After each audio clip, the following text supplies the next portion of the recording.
Quand tu es dans la défaite, ton corps te rappelle toutes tes douleurs et donc les gens le voient. C'est désagréable de voir autour de toi, ah ça va, t'as eu mal, etc. Je déteste le sentiment de pitié comme ça, c'est horrible.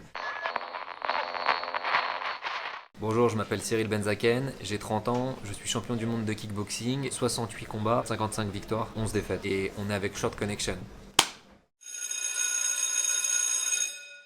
Mon premier combat, je l'ai perdu. Mon premier combat pro, je l'ai perdu. Mon premier championnat du monde, je l'ai perdu. Et pour être le meilleur, tu as besoin d'avoir de l'adversité. Et cette adversité, si parfois elle est une défaite, je pense qu'elle va te permettre de passer un cap. Et plus tu vas passer des caps, plus tu vas te sublimer et être au summum de ton art.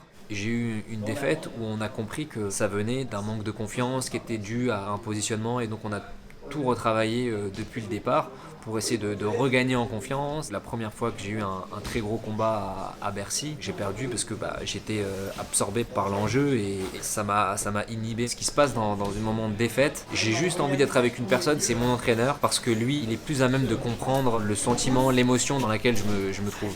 Je vais peut-être te choquer, tu vois, mais après ce combat à Bercy, quand j'ai perdu, je suis allé voir une psychologue du sport. Et moi, si tu veux, la défaite, alors je suis désolé, je vais employer un terme très très fort, mais c'est en tout cas le mot qui me vient en tête quand je me sens dans cette sensation de défaite, c'est violer. Et du coup, j'ai une estime de moi qui est très mauvaise à ce moment-là. Je baisse la tête, je me sens vraiment sali, tu vois, dans mon intégrité parce que j'ai pas assuré. Il y a quelques années avec Alain, mon entraîneur, on fait un tournoi, on avait 2 combats et je fais un combat splendide en finale. Je suis blessé et je fais un combat de malade. Les arbitres me mettent perdant, tellement le résultat est aberrant par rapport à ce qui s'est passé avant que j'ai appris une chose ce jour-là, c'est que mon entraîneur m'a dit écoute-moi bien.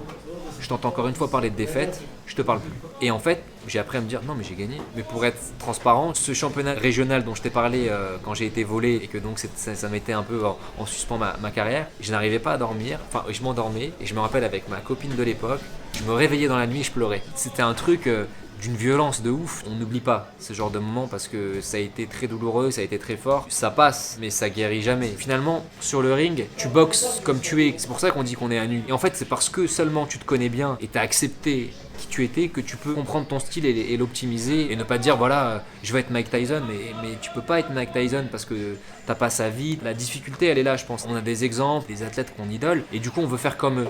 Et ça passe pas. C'est en ça que la défaite, elle te rappelle que n'oublie pas qui tu es. C'est ça qui va te permettre de gagner la prochaine fois. L'exemple du mec qui te raconte comment il a galéré, c'est pour moi Michael Jordan. Il m'a inspiré dans sa philosophie, dans sa manière d'appréhender ses défaites pour en faire des succès énormes quelques années plus tard. Pour moi, c'est lui l'exemple. C'est parce que tu as perdu que tu vas gagner après, que tu vas comprendre comment ne plus perdre. Et donc c'est pour ça qu'on dit que les défaites sont enrichissantes, parce que ce sont des moyens de se remettre en question que tu n'as pas forcément dans la victoire.